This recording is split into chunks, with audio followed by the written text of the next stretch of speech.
নতুন একটি রেসিপির সাথে সুস্মিতাস কিচেনের সবাইকে স্বাগত। যে কোনো স্পেশাল দিন হোক বা যে কোনো ছুটির দিনে লুচির সাথে এরকম ছোলার ডাল খেতে কিন্তু সকলেই খুবই পছন্দ করেন। আর এই ছোলার ডাল রান্না করতে বেশি সময়ও লাগে না, খুব তাড়াতাড়ি কিন্তু রান্না হয়ে যায়। তাহলে দেখে নেওয়া যাক আজকের এই সম্পূর্ণ নিরামিষ ছোলার ডালের রেসিপি। আশা করি সম্পূর্ণ রেসিপিটি দেখার পর আপনাদের ভালো লাগবে। ছোলার ডাল বানানোর জন্য নিয়েছি 1 কাপ ছোলার ডাল। ডাল ভালো করে ধুয়ে নিয়ে 3 থেকে 4 ঘন্টার জন্য ভিজিয়ে রেখেছিলাম। আর ডালগুলো ফুলে সাইজে ডাবল হয়ে গেছে। দুটো মিডিয়াম সাইজের আলু নিয়েছি, আলু দুটোকে চৌকো চৌকো করে কেটে নিয়েছি। ডালগুলোকে সেদ্ধ করার জন্য প্রেসার কুকারের মধ্যে ঢেলে নিলাম। ডালের বাটিতে ডালের সমান সমান জল ছিল, সেই জল দিয়ে দিলাম আর এক্সট্রা 1 কাপ মতো জল দিয়ে দিলাম। আর দিয়ে দেব হাফ চা চামচ নুন আর হাফ চা চামচ হলুদ। এবারে নুন আর হলুদ ডালের সাথে মিশিয়ে নিয়ে প্রেসার কুকারের ঢাকনা বন্ধ করে 3টে সিটি দিয়ে নেব। 3টে সিটি দিয়ে নিয়ে ঠান্ডা করে নিয়েছি। এবারে দেখে নেব ডাল ঠিকমতো সেদ্ধ হয়েছে কিনা। ছোলার ডাল আবার খুব বেশি সেদ্ধ হয়ে গেলে কিন্তু খেতে বেশি ভালো লাগে না। ডাল একদম ভালো মতো সেদ্ধ হয়ে গেছে। এবারে প্রেসার কুকারের ঢাকনা বন্ধ করে সাইডে রেখে দেব। কড়াই ভালো করে গরম করে নিয়ে দিয়ে দিলাম অল্প করে সর্ষের তেল। তেল ভালো করে গরম করে নিয়ে দিয়ে দেব নারকেল কুচি।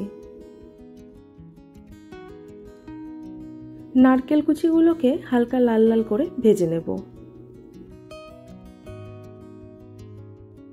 নারকেল কুচিগুলোকে বেশ হালকা লাল লাল করে ভেজে নিয়েছি। এবারে তুলে নেব।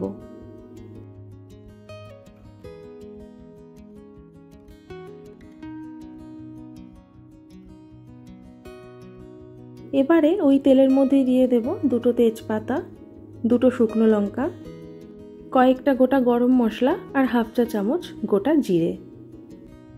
ফোড়নটাকে হালকা ভেজে নিয়ে দিয়ে দেব কেটে রাখা আলু।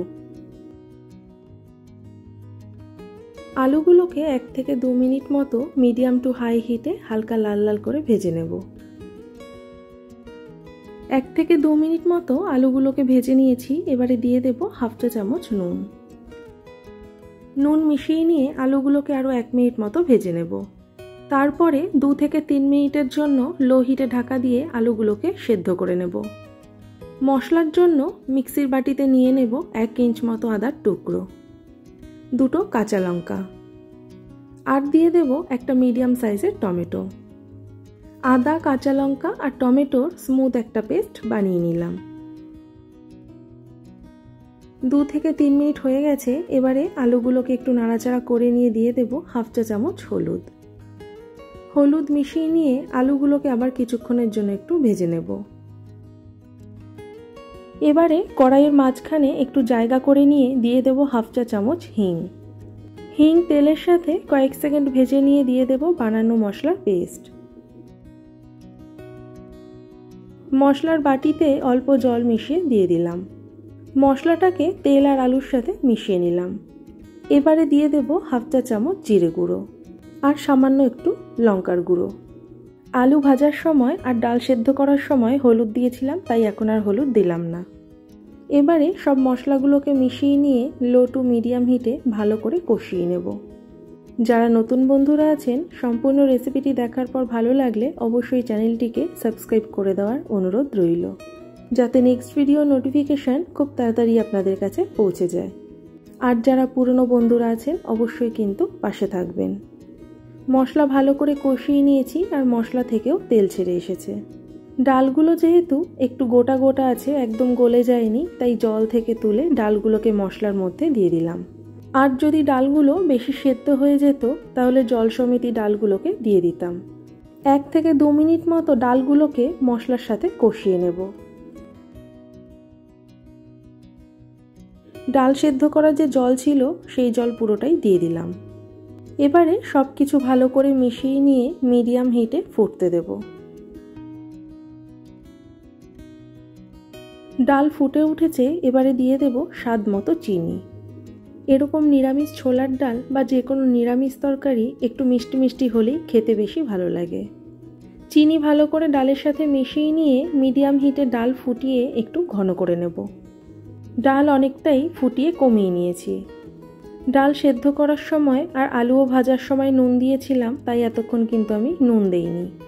দিয়ে দিলাম হাফ চা চামচ ঘি, আর দিয়ে দেব ভেজে রাখা নারকেল। ঘি আর নারকেল ভালো করে ডালের সাথে মিশিয়ে নিয়ে এই সময় দেখে নিতে হবে নুনের পরিমাণ ঠিক আছে কিনা। সবশেষে দিয়ে দেব হাফ চামচ ভাজা মশলার গুঁড়ো। গোটা ধনে, গোটা জিরে আর শুকনো লঙ্কা হালকা ভেজে নিয়ে গুঁড়ো করে দিয়ে দিলাম। ভাজা মশলা ডালের সাথে ভালো করে মিশিয়ে নিয়ে কয়েক সেকেন্ড ফুটিয়ে নেব। তারপরে গ্যাস অফ করে কিছুক্ষণের জন্য রেস্টে রেখে দেব। তাহলে রেডি আমাদের আজকের সম্পূর্ণ নিরামিষ ছোলার ডালের রেসিপি। আশা করি আজকের রেসিপিটি আপনাদের ভালো লেগেছে। আর রেসিপিটি ভালো লেগে থাকলে একটা লাইক আর সাথে শেয়ার করে দেবেন। তাহলে আবার চলে আসবো অন্য কোনো দিন অন্য কোনো রেসিপি নিয়ে।